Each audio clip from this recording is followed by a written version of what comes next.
El tema de ahora es básicamente el SILABUS dice enfermedades deslizantes, pero básicamente va a evocar dos condiciones que son las más frecuentes. Una de ellas es la esclerosis múltiple y la otra es la enfermedad que se llama neurocolitis óptica. Podríamos ir medio central porque cuando hablan con neuropatía te van a decir enfermedad deslizante del sistema nervioso periférico. De hecho, el ejemplo típico es el Guillain-Barré. Pero esto básicamente significa cualquiera de las enfermedades que de alguna manera u otra comienzan a afectar la mielina del sistema nervioso central. Dicho sea de paso, histológicamente, bioquímicamente, la mielina central y periférica son totalmente diferentes. Por eso que esas peculiaridades que ciertas condiciones solamente pueden afectar a una u otra. En el caso de esclerosis múltiple, es una enfermedad crónica, como cualquier otra enfermedad crónica, como una hipertensión, como una diabetes, como una diabetes reumatoide. Es decir, solamente lo que se trata de hacer con esta condición, una, realmente es identificarla y segunda, tratarla.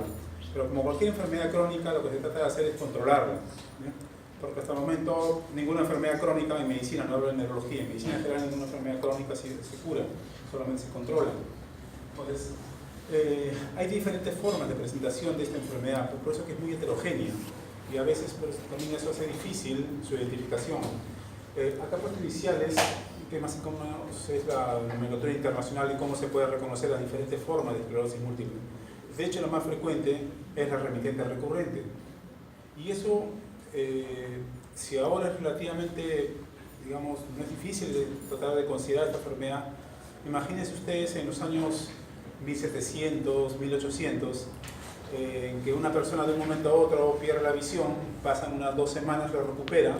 Esa misma persona pasa un tiempo de 6 a 8 meses, hace hemiplegia, también pasan 2 semanas, lo recupera y así.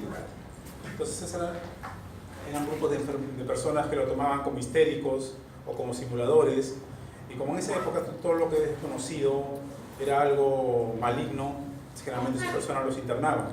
Y cuando los internaban, generalmente los internaban ya para no salir. Porque esa era la cultura de esa época. Eso ocurría en cualquier ciudad, entre comillas, moderna de aquella época. Por eso que ustedes cuando van a Europa, generalmente si alguna vez van a Europa, van a encontrar siempre en las ciudades principales, junto al río, hay un hospital, bien antiguo, siempre hay. Eso ocurre en Londres, se llama el Queen's Square, está al costado de su río principal, está en el San Petersburgo, está junto al Sena, en París. Aquí en Lima, ¿cuál es? Porque Lima fue una ciudad importante en su época. Es el Hospital Mogrovejo, Instituto Nacional de Ciencias Tecnológicas, que se veía. Porque ahí eran básicamente los ponían porque esa gente entraba y bien difícil que salieran. Cuando morían, generalmente los arrojaban al río, por eso que ponían los hospitales, esos tipos de hospitales estaban junto al río. Bueno, pues es otra historia de la medicina. Pero el hecho es que generalmente esta enfermedad era así, remitente, recurrente. Quien llamó la atención de esta enfermedad fue precisamente Charcot, el mismo personaje de la vez pasada que les comenté, de la esclerosis lateral amiotrófica. Para Charcot, los seguía a estos pacientes y la particularidad de este tipo es que los hacía autopsia. Y cuando examinaba los cerebros, los palpaba, lo encontraba como nódulos. Por eso que en la literatura francófona ustedes no lo encuentran como esclerosis múltiple, lo encuentran como esclerosis en placas, porque es el nombre que le dio Charcot a la literatura francófona. En francés le denominó esclerosis en placas, por eso es palpación en nódulos.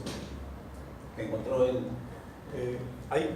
Entonces, esta forma remitente recurrente es lo más habitual, o sea, presenta un síntoma deficitario y posteriormente recuperación hasta nuevamente otro tipo de síntomas deficitarios y así siempre neurológico y sistema nervioso central. El hecho es que, como es muy dispar, imagínense cualquier parte de la mielina del sistema nervioso central, cualquier forma de síntomas puede haber. Por eso es que puede haber problemas piramidales, problemas cerebelosos, problemas ópticos, en fin. A veces hemiplegias, a veces paraplegias, a veces cuadriplegias. Todo depende de dónde está localizada la lesión dentro del sistema nervioso central. Hay algunas formas que son las, digamos, las más malignas, que se llaman las PP, son las primarias progresivas. Son aquellas enfermedades que empiezan con el déficit y de ahí sigue para adelante. No tiene ese curso remitente recurrente, ondulante, sino simplemente, pero eso por suerte no es lo más frecuente. No hay una sintomatología común, por eso que es difícil el diagnóstico. Lo único común que se tiene es que son síntomas intermitentes en el tiempo.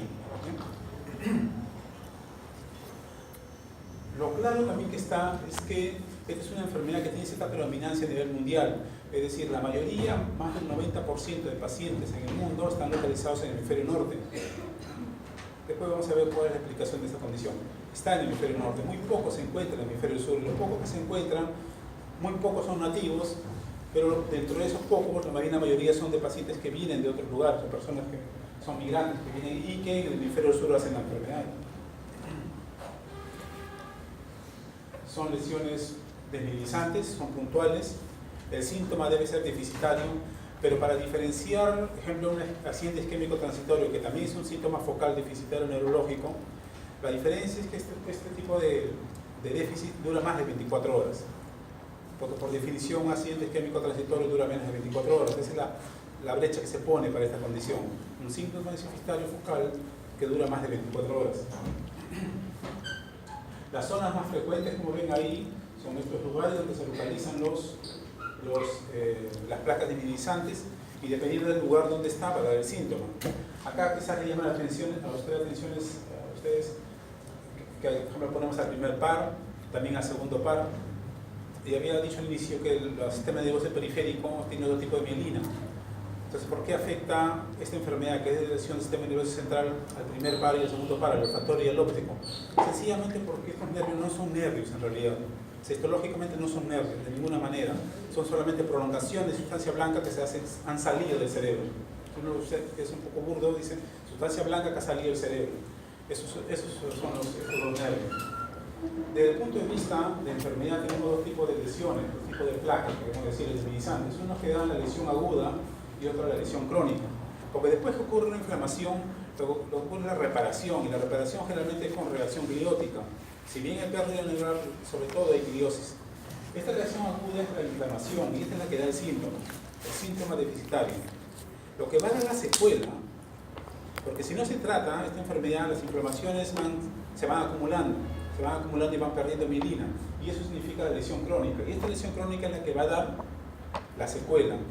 Y desde el punto de vista histológico, la diferencia es que si en la lesión aguda hay inflamación, en la lesión crónica lo que hay es una pérdida de mielina, con gliosis, una pérdida de mielina, y eso es lo que generalmente es lo que da las secuelas. Este concepto de enfermedad desmielizante se consideraba hasta hace más o menos 10 años que la enfermedad de esclerosis múltiple es una enfermedad desmielizante pura, y así se atribuyó, a pesar de que las evidencias existían. Desde ustedes, el año 1915, un patólogo dijo en su estudio que no, en la esclerosis múltiple también hay degeneración neuronal, pero se dejó de lado, no lo consideraron. En realidad, el tiempo ha demostrado que él sí tenía razón. Si bien la enfermedad de la esclerosis múltiple es una enfermedad desmielizante, primariamente, se convierte finalmente en una enfermedad neurodegenerativa. De ahí comienza, y por eso que es secuelar, por eso que deja muchas secuelas y muy discapacitantes. En medicina, no digo neurología, en medicina en general no hay enfermedad que ha sido tan investigada en lo que fisiopatología, antecedentes familiares, medicación, rehabilitación. O sea, vean una enfermedad desde el punto de vista, cualquier punto de vista, esta es la que más se ha estudiado. Pero por una pequeña razón, porque esta es una enfermedad del hemisferio norte, son países los más desarrollados, y donde el costo social para esta enfermedad, para estos países, es bien alto. No hablo de millones de dólares, sino billones de dólares anuales de pérdida con esta enfermedad. Y eso ha involucrado que estos países investiguen bastante. Estados Unidos, Canadá, Alemania, Francia, todos esos países han comenzado a investigar esta enfermedad y se ha podido saber mucho de esta. Algunas cosas voy a comentar. Por ejemplo, vean ustedes, el daño axonal, esta es una placa, se ha hecho evaluación histológica de una placa. Es una placa activa donde hay bastante inflamación. Ustedes comienzan a ver cuánto es daño axonal, o sea, no pérdida de mielina, sino daño axonal. Ustedes les había mencionado la vez pasada que una neurona que pierde su acción, finalmente se muere esa neurona. Entonces uno comienza a ver cuánto de daño axonal, por tanto cuánto de daño neuronal y pérdida neuronal ocurre. En las placas desmielizantes activas tienen la densidad de daño axonal. Pero bueno, hasta ahí parece lógico. Vamos al otro lado, más bien. Acá donde supuestamente hay sustancia blanca aparentemente normal, hay poco, pero hay. Es decir, es una enfermedad de todo el sistema nervioso central, pero que si se manifiesta focalmente, se manifiesta. Pero es una enfermedad difusa de todo el sistema nervioso central. Y por eso que el daño axonal ocurre aunque esté sintomático, aunque esté en su periodo de silencio, por decirlo así. Esta es una enfermedad que sigue su camino. Lo único que se sabe de esta enfermedad es que es una enfermedad autoinmune. Por algún motivo la inmunidad celular comienza a atacar el sistema nervioso, la mielina, el sistema nervioso central. ¿Qué es lo que hace? ¿Qué es lo que gatilla? Eso hasta ahora no se sabe. Lo que sí se puede saber es que probablemente hayan lo que se llama cruce antigénico. Hay algunos virus que tienen ciertas epítopes que son similares a la mielina y probablemente por ese lado se puede. Ahora, esta es una teoría que se utilizó por mucho tiempo, pero no está tampoco muy claro, pero también fue muy negativa, porque en su época uno de los primeros estudios salió en New England, precisamente una revista bastante reconocida a nivel mundial en la parte médica, donde publicaron que aquellos pacientes que habían sido vacunados de hepatitis en los primeros 5 años tenían más riesgo de desarrollar esclerosis múltiple. Eso fue bien malo, porque a partir de ahí las tasas de inmunización de hepatitis en Europa cayeron al suelo, en Norteamérica también se fueron al suelo. Y ahí por esa época comenzó a aparecer también del autismo. Aquellos que se habían vacunado contra sarampión tenían con el futuro, en su descendencia iban a tener hijos con autismo. También cayeron. Las tasas de vacunación en Europa son bien bajas. Son bien bajas. No es tanta como en Sudamérica, donde tenemos relativamente altas. En Europa la mayoría no se vacunan, simplemente por el temor de todas estas condiciones. Y así sigue ocurriendo. Y eso es un problema de salud. Por si acaso, por ejemplo, en el Mundial de Brasil fue un problema en Sudamérica, fue en alerta roja en todos los ministerios, porque la cantidad de europeos que iban a venir a Sudamérica eran tal cantidad que muchos de ellos estaban sin vacuna, y quizás muchos de ellos eran portadores. Lo mismo está pasando ahorita con Venezuela. Por los problemas económicos ellos no se vacunan tampoco. Entonces están comenzando a entrar acá al país personas no vacunadas. Y si en Perú, digamos, hasta hace el año pasado había 2 casos de sarampión a lo largo de 5 años, este año ya hay 88 casos. Es una barbaridad, pero todo es simplemente por problemas de vacunación. Pero bueno, eso es todo caso. Quiero que me sigan acá. Este es un paciente que hace esclerosis múltiple. Su primera evidencia sintomática tiene que ser la inflamación, por eso que comienzan a aparecer estas manchas blancas con gadolino. Gadolino significa el contraste que se utiliza en resonancia magnética, y se pinta de blanco. Lo ven ustedes acá, pintado de blanco. El paciente está en su etapa aguda, por lo tanto sintomática. ¿Bien? Es un paciente que está empezando con sus formas remitentes recurrentes, como dice acá. ¿Bien?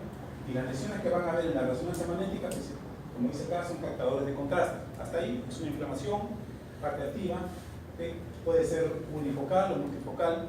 La idea es tratar esta inflamación, este periodo de inflamación, para que esta lesión no se convierta en secuela, en daño opcional, en mayor daño opcional.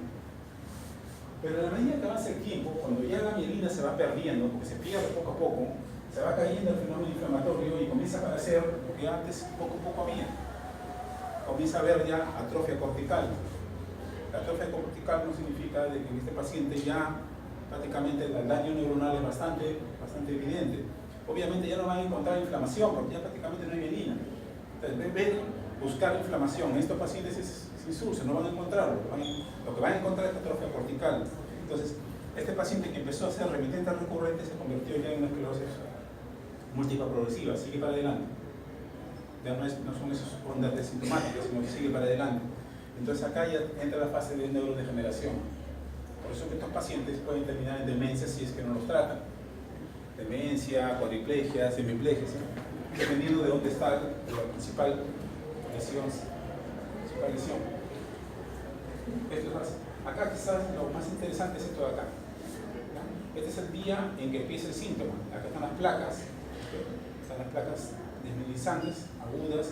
Acá está el fenómeno de discapacidad, que progresivamente sí ocurre si es que no se trata. Pero lo más interesante es este de acá.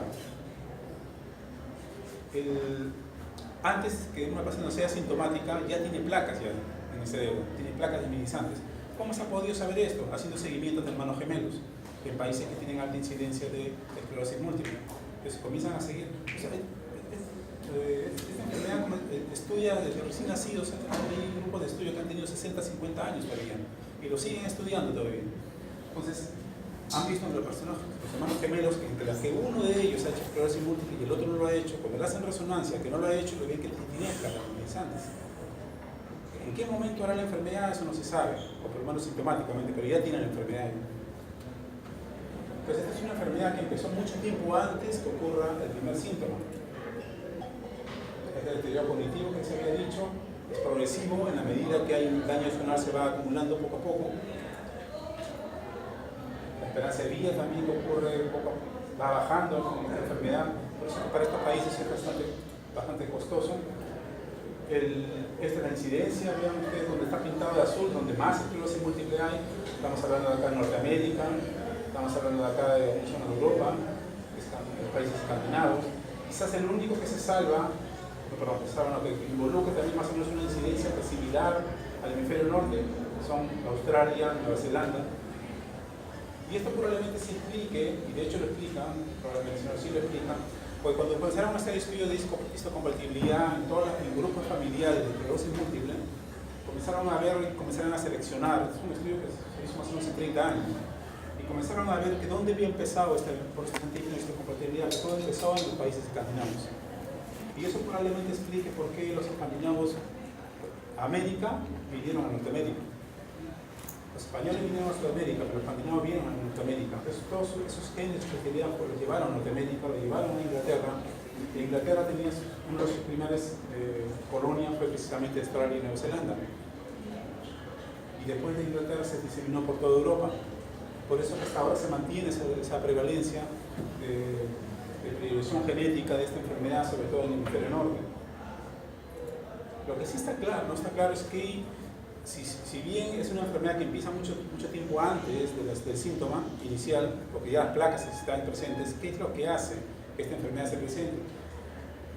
Y dentro de estos estudios que comenzaron a investigar pacientes personas desde el nacimiento hasta 30, 40, 50, 60 años, una de las cosas más interesantes que se pudo lograr es que comenzaron a ver, miren, dos personas, ¿no?, que nacen en un país que tiene esclerosis múltiple. Cuando esa persona se muda antes de los 15 años al otro país y hace esclerosis múltiple, lo hace con las características del país que lo recibe. Pero si esta otra persona se muda después de los 15 años y hace esclerosis múltiple, lo va a hacer como cuando lo hizo en el país de donde viene. En otras palabras, algo pasa antes de los 15 años, algo que no se sabe, o sea, ya en infancia, en adolescencia, sabe Dios, algo debe suceder o exponerse a la persona para que se active esos mecanismos de autoinmunidad y que posteriormente se transforme en desarrollar esclerosis múltiple. ¿Qué es eso que se ocurre antes de los 15 años? Todavía no está claro, qué se ha logrado saber de esto. Por esto que es una enfermedad básicamente de jóvenes. Y si no se hace nada, los diferentes estudios que han seguido pacientes que no han sido tratados, no por cuestiones que la medicina no podía, porque en el país todo se puede, sino que hay pacientes que no quieren tratarse. Esos pacientes que han sido seguidos, generalmente a los 15, 20 años ya están bien discapacitados y quizás ya en silla de ruedas. Entonces, si un muchacho que empieza a los 20 años, imagínense, 40 años ya está en silla de ruedas, es bien discapacitante, de su mejor, digamos, edad reproductiva, desde el punto de vista laboral. Porque es una enfermedad que empieza básicamente a los 20, 30 años, un poco los que empiezan a 50, pero sobre todo a los 30. Puede ser un factor ambiental, pues que decía, ¿no?, algo a los 15 años o antes, no se sabe, claro, no se sabe que en realidad eso, pero de hecho hay un factor genético, eso sí está claro, por todos los estudios que no hay compatibilidad. La sintomatología clínica es variable, ¿por qué? Porque simplemente todo depende de dónde está la placa demimelisante. Si esa placa está en el nervio óptico, ceguera. Si está en la médula, en las partes anteriores, puede ser una paraplegia espástica. Si está en la sustancia blanca, probablemente una hemiplegia. Si está en el cerebelo, comienza a ser una dismetría, todo un síntoma cerebeloso. Es bastante variable. Lo único claro que se tiene y lo homogéneo en todos los pacientes es esto: diseminación en el espacio y en el tiempo. ¿Qué significa esto? En el mismo paciente, ustedes van a encontrar síntomas deficitarios en el tiempo. Ahora un nervio óptico, mañana una parte medular, después un cerebelo, después centroval. O sea, se está diseminando en el espacio del sistema nervioso central, todo el espacio del sistema nervioso central. En el tiempo significa que ocurre en diferentes momentos de su vida. Cuando tiene esa particularidad, uno sospecha que este paciente tiene esclerosis múltiple, o por lo menos una enfermedad multifocal de tipo inflamatorio.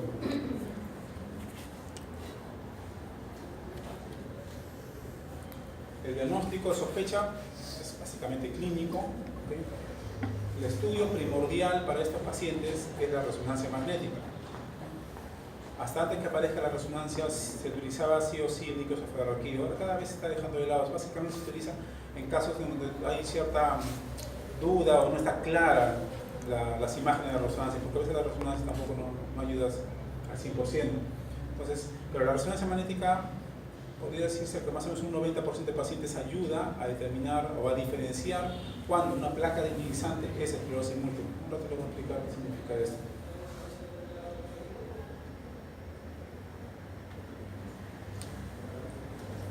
Es una enfermedad de bastante discapacidad. Lo que se hizo siempre hacer es que tratar de hacer lo que se llama los criterios clínicos. De esto básicamente quiero que abocarme a este nomás. Porque así como en epilepsia dicen, para que un paciente tenga epilepsia tiene que tener 2 crisis epilépticas separadas de 24 horas y antes del año, son los conceptos que se tienen. Ese más o menos el concepto se trasladó a la esclerosis múltiple y decía, no, el paciente para que tenga esclerosis múltiple tiene que tener por lo menos 2 brotes, o sea, 2 síntomas deficitarios. Es imposible que por un brote el paciente sea tratado. Y como no sean tratados, se pudo demostrar después con el tiempo, desgraciadamente el tiempo no da muchas respuestas. Hay pacientes con esclerosis múltiple que solamente son monosintomáticos, solamente una crisis, un brote nomás tienen. Y como no tuvo un brote nomás, tiene la mala suerte, nunca va a ser tratado. Entonces uno ve la historia natural con esos pacientes.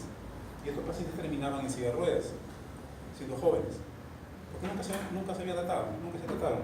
Entonces, este criterio que apareció en el año 2005 por primera vez consideró la posibilidad que un paciente, a pesar de tener un solo brote, sí sea diagnosticado de esclerosis múltiple, por lo tanto meritorio de tratamiento.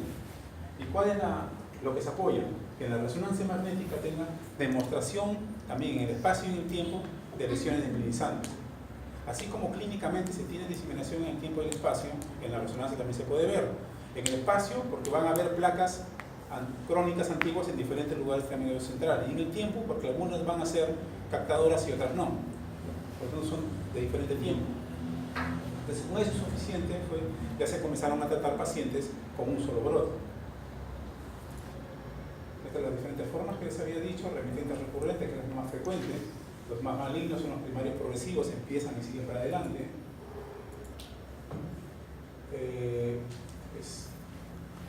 Más o menos lo que decía.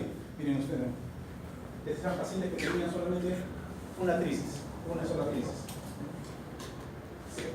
Como es bastante variable la sintomatología, entonces lo que se hizo, hay una escala que se llama la escala de discapacidad, EDSS. Es una escala de discapacidad internacional en la que se comienza a estratificar al paciente qué escala de discapacidad tiene. Eso homogeniza a todos los pacientes, independientemente de cuál es su síntoma, cuántos tuvo, cómo evoluciona, es independiente. A todos los agrupa acá. Hay dos límites, el 3 y el 6. El 3 significa que probablemente cuando un paciente llega a 3, ya probablemente la medicación no le va a ayudar ya, probablemente. Tiene menos posibilidad de ayuda, medicamentos. Y 6 significa que ya está en silla de ruedas. Entonces uno no quiere que lleguen a 3 ni a 6. Ni a 3 ni a 6. Entonces, vean ustedes, un paciente que no ha sido tratado, con uno solo llega a discapacidad 3, más o menos en 12 años. Y llega en silla de ruedas más o menos en 20 años. Y esto es lo que sucedía antes a aquellos pacientes que no se han tratado, porque se consideraba que solamente un brote no era esclerosis múltiple. Obviamente, cuanto más brotes tiene, la posibilidad de llegar a cualquier esa discapacidad es en menos tiempo. Es lo que le digo la escala de discapacidad de Kursky. Formas evolutivas. Hay ciertos factores pronósticos, realmente, digamos, los que son de peor pronóstico, los que tienen mayor posibilidad de que no respondan al tratamiento, o tengan una evolución más torpia, o que esa forma de inicio sea una primaria progresiva, básicamente son, si empiezan después de los 40 años, el hombre tiene peor pronóstico que la mujer. Si los síntomas iniciales son de tipo motor, sea piramidales y cerebelosos, si ocurre el tiempo entre brotes es menos de 6 meses, también es un factor de mal pronóstico. Y evidentemente, bueno, se tiene una forma primaria progresiva.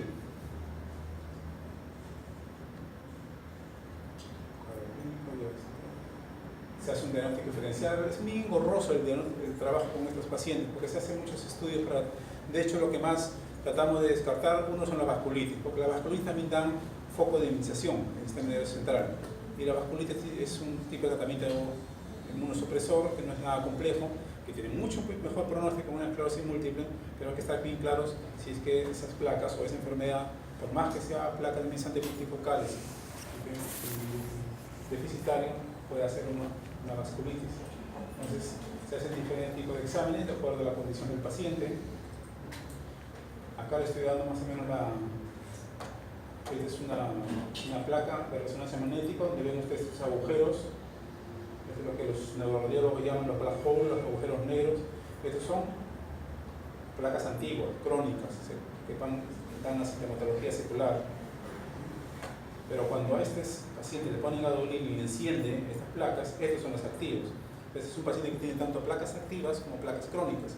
O sea, se está demostrando diseminación temporal y diseminación espacial porque está en diferentes áreas.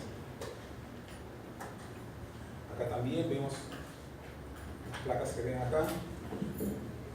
Vean ustedes estas placas. ¿Cuál es la particularidad de las placas de esclerosis múltiple?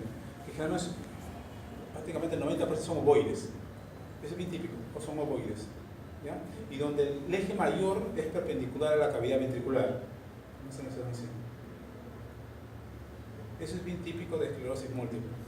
Los lesiones por vasculitis no lo producen así. Generalmente son más aglutinadas, son pequeñas, son irregulares. De eso nos valemos nosotros, el tipo de placa de minimizante. Y generalmente es periventricular. ¿Ustedes acá? Periventricular. Bueno, acá es que ha ocurrido tantas placas, ya se han aglutinado. Entonces acá, pero si lo vemos una por una, van a tener esa particularidad. Y es periventricular porque de hecho histológicamente la mayor densidad del oligodendroglio, que es la célula que produce la mielina, es periventricular.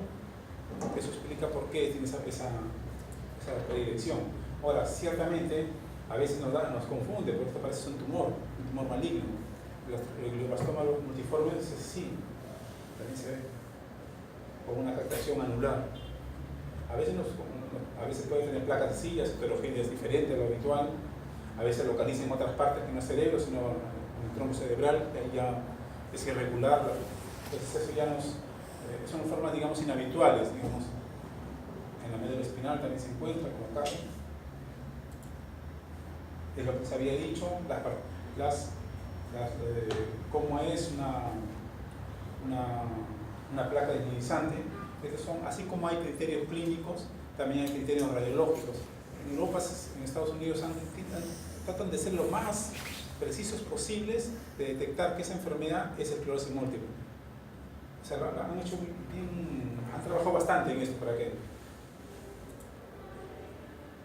si nosotros hacemos una vista coronal, vean acá se ve mucho más típico, imagen ovoide, perpendicular hacia la cavidad ventricular.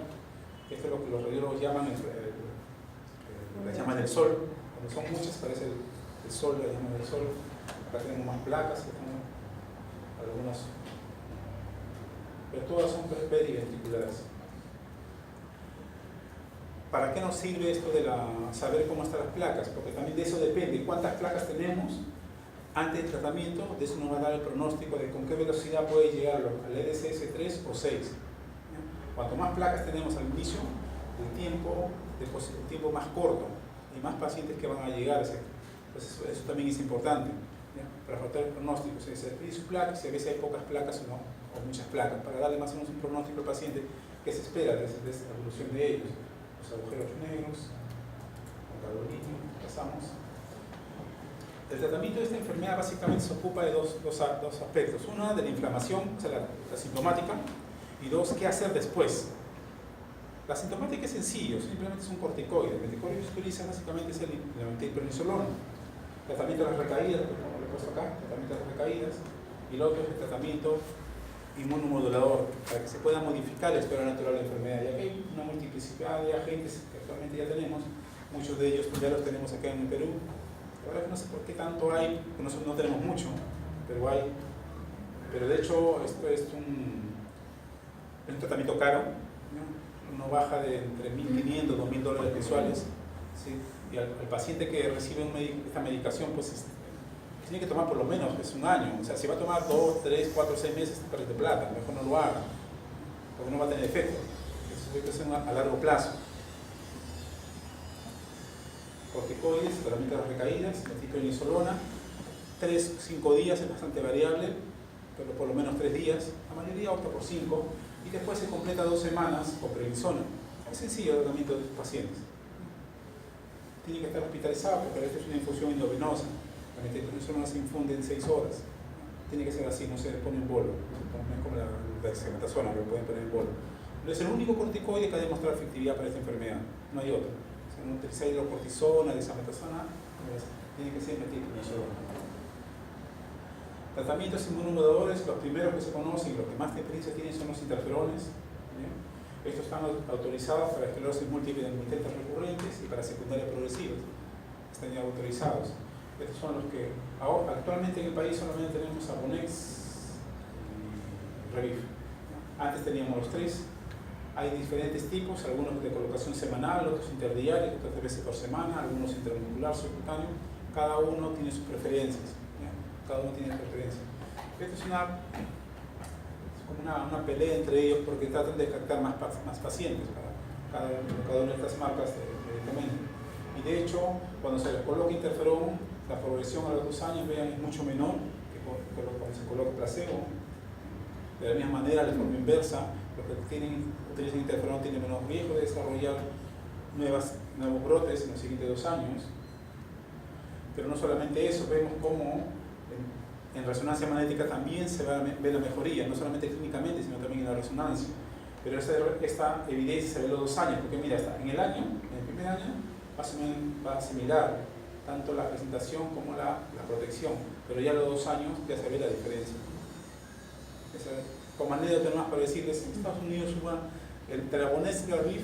El Abonex era el segundo interferón que había sido probado por Estados Unidos, no millonadas.